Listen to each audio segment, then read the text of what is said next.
जय Hind. Welcome to India तक।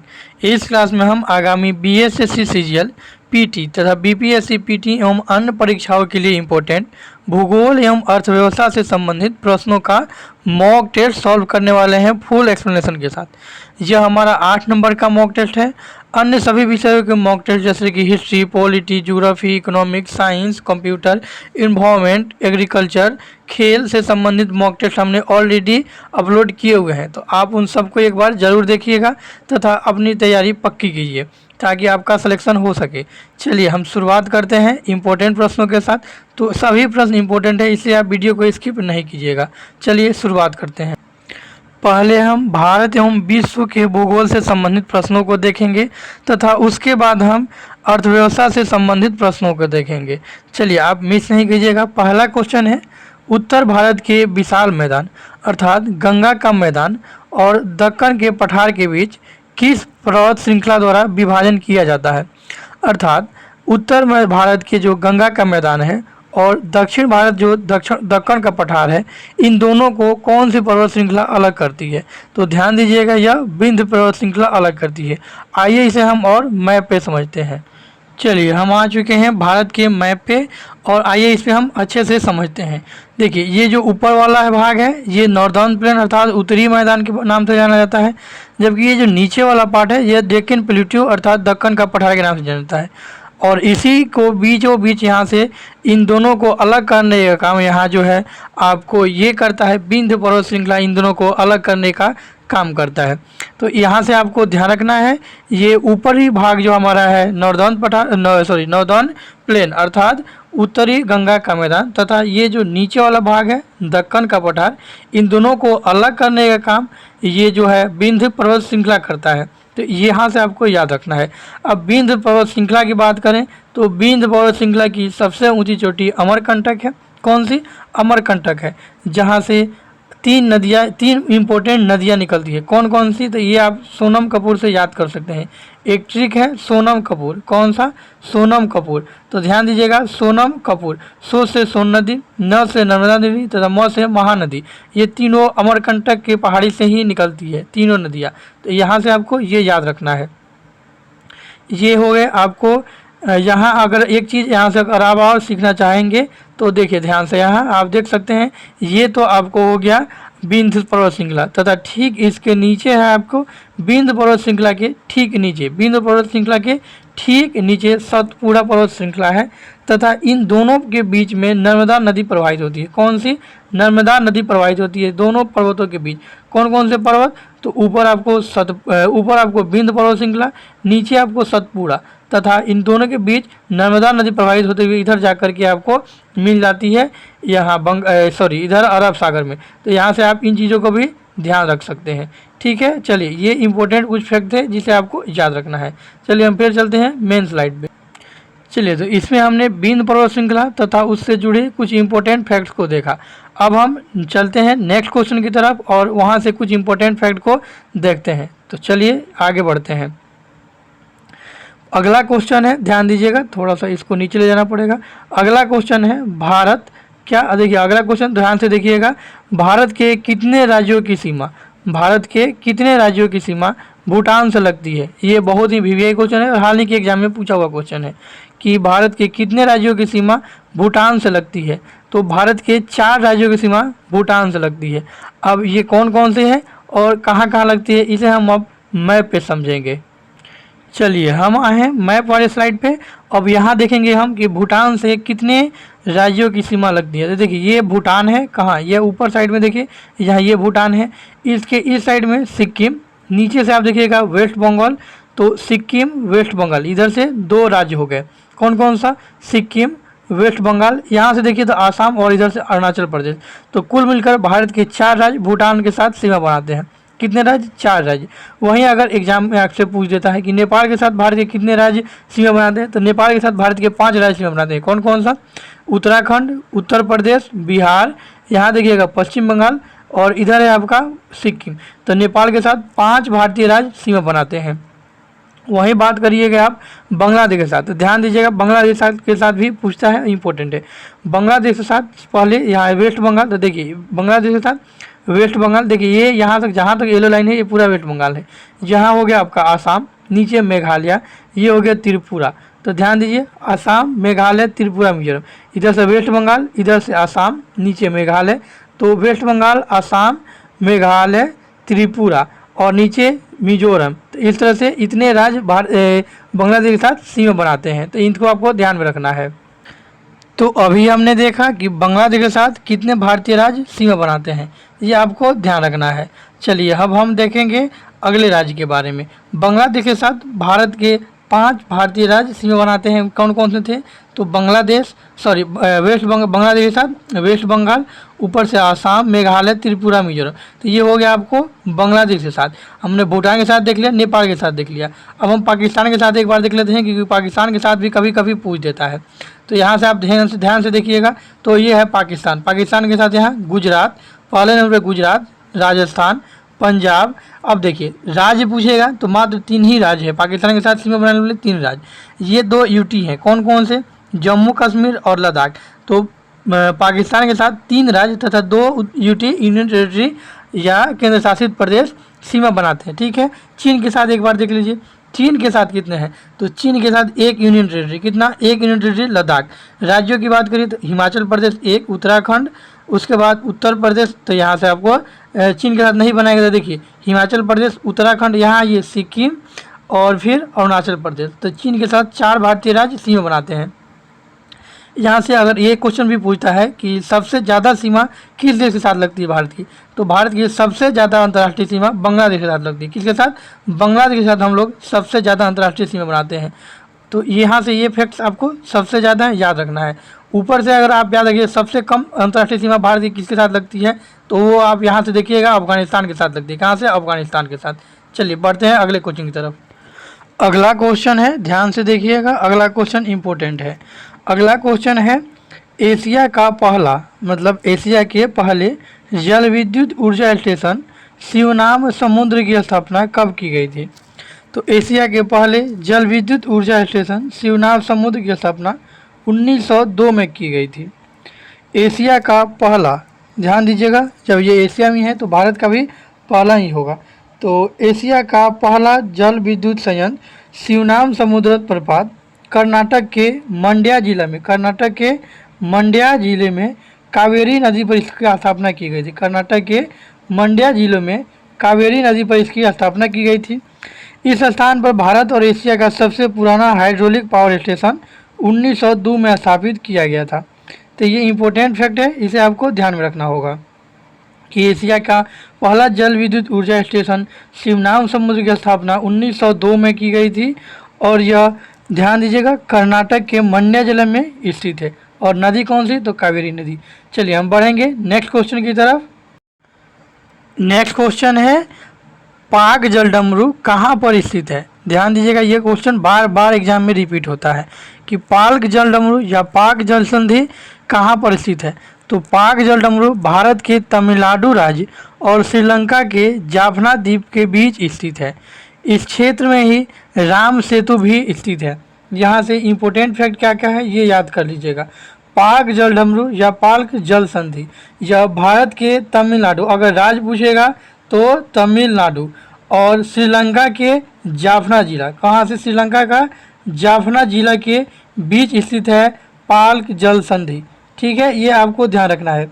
पाक जल संधि पाक की खाड़ी को मन्नार की खाड़ी से जोड़ता है। जो यह पाक जल संधि है, यह पाक की खाड़ी को, ध्यान दीजिएगा, पाक की खाड़ी को मन्नार की खाड़ी से जोड़ता है। ध्यान दीजिएगा, यह बहुत ही इंपॉर्टेंट है। पाक की खाड़ी को मन्नार की खाड़ी से जोड़ता है। इसमें अनेक नदियां भी प्रवाहित होती हैं। किसमें? तो पाक जल संधि से होकर के अनेक नदियां भी प्रवाहित होती हैं, जिसमें से एक महत्वपूर्ण नदी है वैगई। कौन सी? वैगई। हाल ही में हुए उत्तराखंड पिछले एग्जाम में पूछा भी गया था कि वैगई नदी कहाँ प्रवाहित होती है। तो वैगई नदी पाक जल संधि से होकर के प्रवाहित होती है, ये आपको ध्यान रखना है। पाक जल संधि में हमने क्या देखा कि पाक जलडमरू या पाक जल संधि भारत और श्रीलंका के मध्य स्थित है। यह भारत के तमिलनाडु और श्रीलंका के जाफना राज्य के बीच स्थित है। पाक जलडमरू पाक की खाड़ी को मन्नार की खाड़ी से जोड़ता है। इसे एक महत्वपूर्ण नदी वैगई नदी भी प्रवाहित होती है। तो इन सबको आपको याद रखना है। चलिए बढ़ते हैं अगले क्वेश्चन की तरफ। अगला क्वेश्चन है, ध्यान दीजिए, अगला क्वेश्चन है अलगुहास महासागरीय धारा संबंधित है।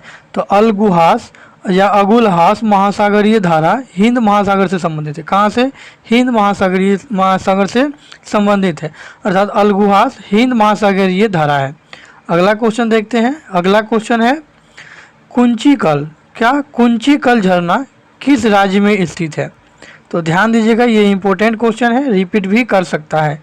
कुंचिकुल झरना भारत के कर्नाटक राज्य के आपको शिमोगा जिले में स्थित है। ध्यान दीजिएगा, कुंचिकुल झरना कर्नाटक के शिमोगा जिले में स्थित है।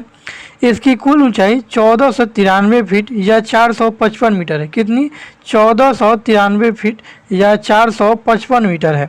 यह भारत का सबसे ऊंचा झरना है। ध्यान दीजिएगा, यही सबसे इम्पोर्टेंट फैक्ट है। कुंचिकुल जो झरना है यह कर्नाटक के शिमोगा जिले में स्थित है। इसकी कुल ऊंचाई 1493 फीट है। यह भारत का सबसे ऊंचा झरना है। इसकी कुल ऊंचाई 1493 फीट या फिर मीटर में अगर देता है तो 455 मीटर देता है। यह भारत का सबसे ऊंचा झरना है। यह किस नदी द्वारा बनाया जाता है? यह बहुत ही इम्पोर्टेंट है। तो यह वराही नदी द्वारा बनाया जाता है। कौन सा? वराही नदी द्वारा बनाया जाता है। ध्यान दीजिएगा, यह कर्नाटक के शिमोगा जिले में स्थित है तथा यह वराही नदी द्वारा बनाया गया झरना है। तो ये इम्पोर्टेंट फैक्ट है, यहाँ से आपको ध्यान रखना है। बढ़ते हैं अगले क्वेश्चन की तरफ। अगला क्वेश्चन भी इम्पोर्टेंट है, इसलिए आपको इसे ध्यान रखना है। अगला क्वेश्चन है बाबा बुदन पहाड़ियाँ। कौन सी? बाबा बुदन पहाड़ियाँ किस राज्य में स्थित है? तो ये भी आपको शायद पता ही होगा कि जो बाबा बुदन की पहाड़ी है यह कर्नाटक के चिकमंगलूर में स्थित है। कहाँ? कर्नाटक के चिकमंगलूर में स्थित है। तो यहाँ से ये भी इम्पोर्टेंट क्वेश्चन है, ये बहुत ही इम्पोर्टेंट है, इसे ध्यान रखिएगा कि बाबा बुदन की पहाड़ी किस राज्य में स्थित है। तो बाबा बुदन की पहाड़ी कर्नाटक के चिकमंगलूर में स्थित है। कहाँ? कर्नाटक के चिकमंगलूर में स्थित है। चलिए कर्नाटक से कुछ इम्पोर्टेंट फैक्ट और याद कर लेते हैं, जैसे कि कर्नाटक के कुछ इम्पोर्टेंट राष्ट्रीय उद्यान। कौन से? राष्ट्रीय उद्यान, नेशनल पार्क, जैसे कि बनरघट्टा। कौन सा? बनरघट्टा। यहाँ से क्वेश्चन, ये हाल ही में चर्चा में था इसलिए क्वेश्चन पूछ भी सकता है। बनरघट्टा। कुंद्रेमुख, कर्नाटक के कुंद्रेमुख से तांबा और सोना भी निकाला जाता है। अन्य आपके जो राष्ट्रीय उद्यान है वो अंशी, भद्रा, कुंडापुर, नागरहोल, दांडेली, बांदीपुर, ये सभी आपके कर्नाटक के कुछ इम्पोर्टेंट राष्ट्रीय उद्यान हो गए। तो इसे भी आपको ध्यान रखना होगा। ठीक है, चलिए अब हम बढ़ेंगे अगले क्वेश्चन की तरफ। अगला क्वेश्चन है किस पर्वत को, ध्यान दीजिएगा, किस पर्वत को 5 ट्रेजर्स ऑफ ग्रेट शो, क्या 5 ट्रेजर्स ऑफ ग्रेट शो कहा जाता है? तो ध्यान दीजिएगा, कंचनजंगा पर्वत को 5 ट्रेजर्स ऑफ ग्रेट शो कहा जाता है। क्या? कंचनजंगा पर्वत को 5 ट्रेजर्स ऑफ ग्रेट शो कहा जाता है। कंचनजंगा विश्व का तीसरा सबसे ऊंचा पर्वत है। कौन? कंचनजंगा विश्व का तीसरा सबसे ऊंचा पर्वत है। इसकी ऊंचाई 8586 मीटर है। यह पर्वत नेपाल और सिक्किम के बीच स्थित है। कहाँ? नेपाल और भारतीय राज्य सिक्किम के बीच स्थित है कंचनजंगा पर्वत। अगर क्वेश्चन ध्यान से देखिएगा तो जो यहाँ कंचनजंगा विश्व का जो तीसरा पर्वत श्रृंखला दिया हुआ है, तो पहला कौन सा हो जाएगा ये आपसे पूछ सकता है। तो पहला आपको पता है कि माउंट एवरेस्ट है और दूसरा है काराकोरम या K2। भारत का सबसे ऊंचा पर्वत श्रृंखला अगर पूछता है तो वो K2 होगा, और भारत में पूछता है तो भारत में का मतलब जो भारत में प्रेजेंट में है तो वो कंचनजंगा हो जाएगा। ऐसा क्यों? तो क्योंकि जो ये K2 है जो POK में आता है। कहाँ? POK में आता है, जो अभी वर्तमान में पाकिस्तान के कब्जे में है, भारत का क्षेत्र उसके अंतर्गत। जबकि जो ये आपको अभी कंचनजंगा है ये भारत के प्रेजेंट में स्थित है। कहाँ? तो सिक्किम में स्थित है कंचनजंगा। ठीक है, तो ये आपको याद रखना है। चलिए बढ़ेंगे हम अगले क्वेश्चन की तरफ। अगला क्वेश्चन है समान चुंबकीय झुकाव। क्या? समान चुंबकीय झुकाव वाले स्थानों को मिलाने वाली रेखा क्या कहलाती है? तो समान चुंबकीय झुकाव वाले स्थानों को मिलाने वाली रेखा को आइसोगोनल रेखा कहा जाता है। कौन सा? आइसोगोनल रेखा कहा जाता है। यह UPPCS में पूछा हुआ क्वेश्चन है कि समान चुंबकीय झुकाव वाले स्थानों को मिलाने वाली रेखा को क्या कहा जाएगा? तो इसे आइसोगोनल रेखा कहा जाता है। अगला क्वेश्चन है, ये भी इम्पोर्टेंट है, रेनेल जलधारा किस महासागर की जलधारा है? तो रेनेल जलधारा अटलांटिक महासागर की जलधारा है। रेनेल जलधारा अटलांटिक महासागर की जलधारा है। तो ये हमने भारत तथा विश्व के भूगोल से संबंधित 10 प्रश्नों को देखा तथा उसके संपूर्ण व्याख्या सहित हमने उसका डिटेली एनालिसिस भी किया। तो इसे आपको ध्यान रखना है। अब हम बढ़ेंगे आगे, और आगे हम यहाँ से अब भारतीय अर्थव्यवस्था से संबंधित प्रश्नों को देखें। कहाँ से? अर्थव्यवस्था। क्योंकि इस वीडियो में हमने आपको बताया था पहले ही स्टार्टिंग में ही कि इसमें हम सबसे पहले ज्योग्राफी के प्रश्नों को सॉल्व करेंगे पूरे व्याख्या सहित, उसके बाद हम इकोनॉमिक्स से संबंधित प्रश्नों को सॉल्व करेंगे। तो इकोनॉमिक्स से ज़्यादा आपको व्याख्या नहीं है, बस थोड़ा सा ऑब्जेक्टिव टाइप क्वेश्चन है, उनको आइए देख लेते हैं। चलिए हम अब इकोनॉमिक्स के प्रश्न देखते हैं। भारतीय अर्थव्यवस्था से संबंधित प्रश्नों में पहला प्रश्न है, DTAA का पूरा नाम क्या है? डाटा DTAA का पूरा नाम क्या है? तो DTAA का पूरा नाम डबल टैक्सेशन अवॉइडेशन एग्रीमेंट है। क्या? डबल टैक्सेशन अवॉइडेशन एग्रीमेंट है। ये पूरा फुल फॉर्म है DTAA का, डबल टैक्सेशन अवॉइडेंस या अवॉइडेशन एग्रीमेंट, ये हो गया DTAA। चलिए अगला क्वेश्चन देखते हैं। अगला क्वेश्चन है, प्रथम पंचवर्षीय योजना से संबंधित है, तो इसे भी आपको ध्यान रखना होगा। प्रथम पंचवर्षीय योजना से संबंधित ये प्रश्न है। क्वेश्चन क्या है? प्रथम पंचवर्षीय योजना कौन सी? प्रथम पंचवर्षीय योजना किस क्षेत्र को सर्वाधिक प्राथमिकता दी गई थी? मतलब फर्स्ट जो पंचवर्षीय योजना थी उसमें किस क्षेत्र को सर्वाधिक प्राथमिकता दी गई थी? तो प्रथम पंचवर्षीय योजना में कृषि को सर्वाधिक आपको प्राथमिकता दी गई थी, क्योंकि जब हम अभी तुरंत ही आज़ाद हुए थे और हमारे पास अन्य कोई साधन था ही नहीं, तो कृषि को बढ़ावा देने के लिए हमने प्रथम पंचवर्षीय योजना में कृषि को ही प्राथमिकता दी थी। बात करें योजना आयोग या पंचवर्षीय योजना की स्थापना, तो इसकी स्थापना 1950 में की गई थी। पंचवर्षीय योजना की स्थापना 1950 में की गई थी और प्रथम पंचवर्षीय योजना की शुरुआत 1 अप्रैल 1951 से किया गया था। प्रथम पंचवर्षीय योजना की शुरुआत 1 अप्रैल 1951 से किया गया था। यह पंचवर्षीय योजना USSR के हेराल्ड डोबर मॉडल पर आधारित थी। भारत की जो प्रथम पंचवर्षीय योजना थी, ये पूछता है कि किस मॉडल पर आधारित थी, तो प्रथम पंचवर्षीय योजना जो है हेराल्ड डोमर मॉडल पर आधारित थी। कौन सा? हेराल्ड डोमर मॉडल पे, हेराल्ड डोमर मॉडल, ये आपको ध्यान रखना है। पहली पंचवर्षीय योजना के दौरान जो विकास दर लक्ष्य निर्धारित किया गया था वो 2.1% निर्धारित था, जबकि जो विकास दर हुई थी वो 3.61% की दर से हुई थी। तो ये पूछता भी है कि कौन से पंचवर्षीय योजना में आवश्यकता से अधिक या अनुमान से अधिक विकास दर दर्ज किया गया था। तो प्रथम पंचवर्षीय योजना में ही अनुमान से अधिक विकास दर दर्ज किया गया था। तो यहाँ से आपको ये ध्यान रखना है कि प्रथम पंचवर्षीय योजना कृषि क्षेत्र से इसमें प्राथमिकता दी गई थी। यह हेराल्ड डोबर मॉडल पर आधारित था। इसकी अवधि 1951 से 1956 तक थी। तो ये आपको ध्यान रखना है। चलिए बढ़ते हैं अगले क्वेश्चन की तरफ। अगला क्वेश्चन है, भारतीय पंचवर्षीय योजना का आर्किटेक्ट किसे कहा जाता है? तो भारतीय पंचवर्षीय योजना का आर्किटेक्ट PC महालनोबिस को कहा जाता है। किनको? PC महालनोबिस को कहा जाता है। PC महालनोबिस के नाम पे ही द्वितीय पंचवर्षीय योजना मॉडल अपनाया गया था। अर्थात जो दूसरी पंचवर्षीय योजना थी वो महालनोबिस मॉडल के नाम से जानी जाती है, इन्हीं के इनोवेशन के कारण ही। तो भारत की जो पंचवर्षीय योजना के आर्किटेक्ट हैं इन्हें PC महालनोबिस को कहा जाता है और PC महालनोबिस मॉडल पर भी आधारित थी भारत की दूसरी पंचवर्षीय योजना। जबकि हमने अभी देखा कि पहली पंचवर्षीय योजना किस पर आधारित थी, तो पहली पंचवर्षीय योजना हेराल्ड डोबर मॉडल पर आधारित थी।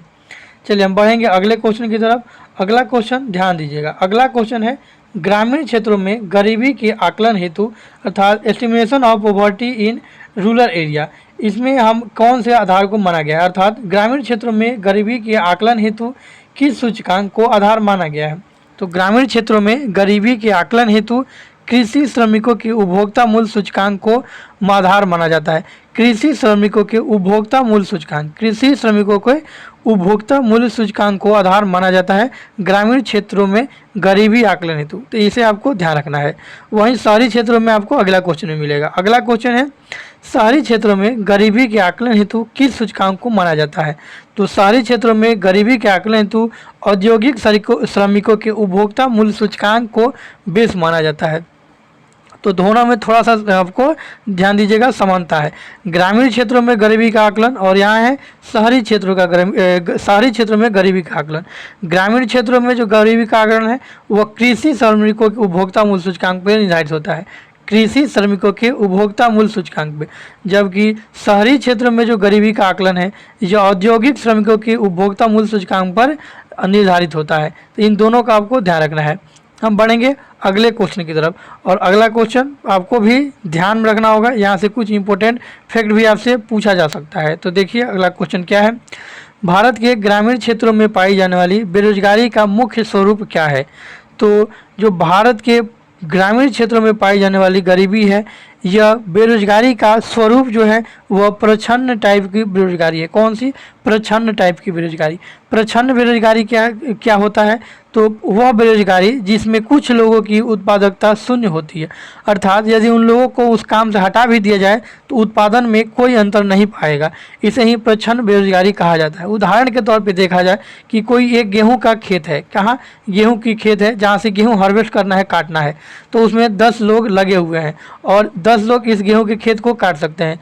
लेकिन इसमें देखा गया कि अगर इनमें से 4 लोग हटा भी दिए जाते हैं तो भी इसमें 6 लोग मिलकर इस गेहूं के खेत को काट सकते हैं। तो ये कहा जाएगा कि ये 4 जो एक्स्ट्रा लोग लगे हुए हैं ये प्रच्छन्न बेरोजगारी में है, अर्थात कोई काम न होने के कारण ये इस काम में लगे हुए हैं। तो इसी बेरोजगारी के टाइप को ही प्रच्छन्न बेरोजगारी कहा जाता है। तो इसमें मेनली यही है कि वैसे बेरोजगारी जिसमें कुछ लोगों की उत्पादकता शून्य होती है, जहाँ ये 4 लोग हैं इनकी उत्पादकता शून्य है क्योंकि इन्हें मेन से हटा देने पे भी उत्पादन पे कोई असर नहीं पड़ रहा है। तो यही है प्रच्छन्न बेरोजगारी। चलिए बढ़ते हैं अगले क्वेश्चन की तरफ। अगला क्वेश्चन इंपॉर्टेंट है, आपको ध्यान देना है। अगला क्वेश्चन है राष्ट्रीय ग्रामीण रोजगार गारंटी योजना। राष्ट्रीय ग्रामीण रोजगार गारंटी योजना नरेगा कब शुरू की गई थी? तो ध्यान दीजिएगा, यहाँ 2 फरवरी गलत दिया हुआ है, यहाँ 2 फरवरी नहीं होगा। राष्ट्रीय ग्रामीण रोजगार गारंटी योजना इसकी जो स्थापना हुई थी 2005 में हुई थी, अर्थात महात्मा गांधी राष्ट्रीय ग्रामीण रोजगार गारंटी अर्थात मनरेगा को भारत सरकार द्वारा 2005 में, कब? 2005 में राष्ट्रीय ग्रामीण रोजगार गारंटी अधिनियम नरेगा के रूप में प्रस्तुत किया गया था। अर्थात जब इसकी स्थापना की गई थी तो नरेगा के नाम से स्थापना किया गया था, जो प्रेजेंट में अभी मनरेगा के नाम से जाना जाता है। प्रेजेंट में जो मनरेगा किया गया है 2010 में इसके नाम को चेंज किया गया था। अर्थात कुल मिलाकर बात करें तो जो अभी प्रेजेंट में मनरेगा है या नरेगा, ध्यान दीजिएगा 2005 में, कब? 2005 में राष्ट्रीय ग्रामीण रोजगार गारंटी अधिनियम 2005 के तहत नरेगा के रूप में इसे प्रस्तुत किया गया था। तो नरेगा की स्थापना पूछेगा तो 2005 में, जबकि मनरेगा बोलेगा तो इसी नरेगा का नाम बदल करके 2010 में मनरेगा कर दिया गया। और मनरेगा का क्या अर्थ होता है? तो महात्मा गांधी राष्ट्रीय ग्रामीण रोजगार गारंटी अधिनियम, और एम हटा दीजिएगा तो बस नरेगा हो जाएगा। तो नरेगा हो जाएगा राष्ट्रीय ग्रामीण रोजगार गारंटी अधिनियम। तो ये आपको बस यही ध्यान रखना है। तो अगर क्वेश्चन में पूछता है कि नरेगा, तो यह इसकी स्थापना अर्थात नरेगा की जो स्थापना हुई थी यह 2005 में हुई थी और इसे लागू 2006 में किया गया था, जबकि 2010 में इसका नाम बदलकर मनरेगा कर दिया गया था। ग्रामीण भारत की श्रम की गरिमा से परिचित कराने वाले इस मनरेगा को कानूनी स्तर पर गारंटी देने वाला यह विश्व का सबसे बड़ा सामाजिक कल्याणकारी कार्यक्रम है। ये यूपीएससी में कुछ पूछा हुआ क्वेश्चन है कि मनरेगा जो है यह किस प्रकार का कार्यक्रम है। तो ध्यान दीजिएगा, जो मनरेगा है यह श्रम की गरिमा से परिचित कराने वाला मनरेगा रोजगार की कानूनी स्तर पर गारंटी देने वाला यह विश्व का सबसे बड़ा सामाजिक कल्याणकारी कार्यक्रम है। इसके अंतर्गत सभी किसी भी परिवार को 100 दिन की गारंटी युक्त रोजगार दी जाती है। तो ये आपको ध्यान रखना है। बढ़ेंगे हम अगले क्वेश्चन की तरफ। अगला क्वेश्चन भी इम्पोर्टेंट है, योजना अवकाश से संबंधित है, इसलिए आपको इसे ध्यान रखना है। अगला क्वेश्चन है योजना अवकाश अर्थात प्लानिंग हॉलीडे काल किस अवधि को माना जाता है। तो योजना अवकाश 1966 से 1969 को योजना अवकाश माना जाता है। तृतीय पंचवर्षीय योजना कब था? तो ध्यान दीजिएगा, तृतीय पंचवर्षीय योजना की अवधि 1961 से 1966 थी। कब? 1961 से 1966 थी तृतीय पंचवर्षीय योजना की योजना, ठीक है। लेकिन इसी में 1962 में चीन से युद्ध हो गया, 1965 में पाकिस्तान से युद्ध हो गया और 1965-66 में ही भयंकर अकाल पड़ गया।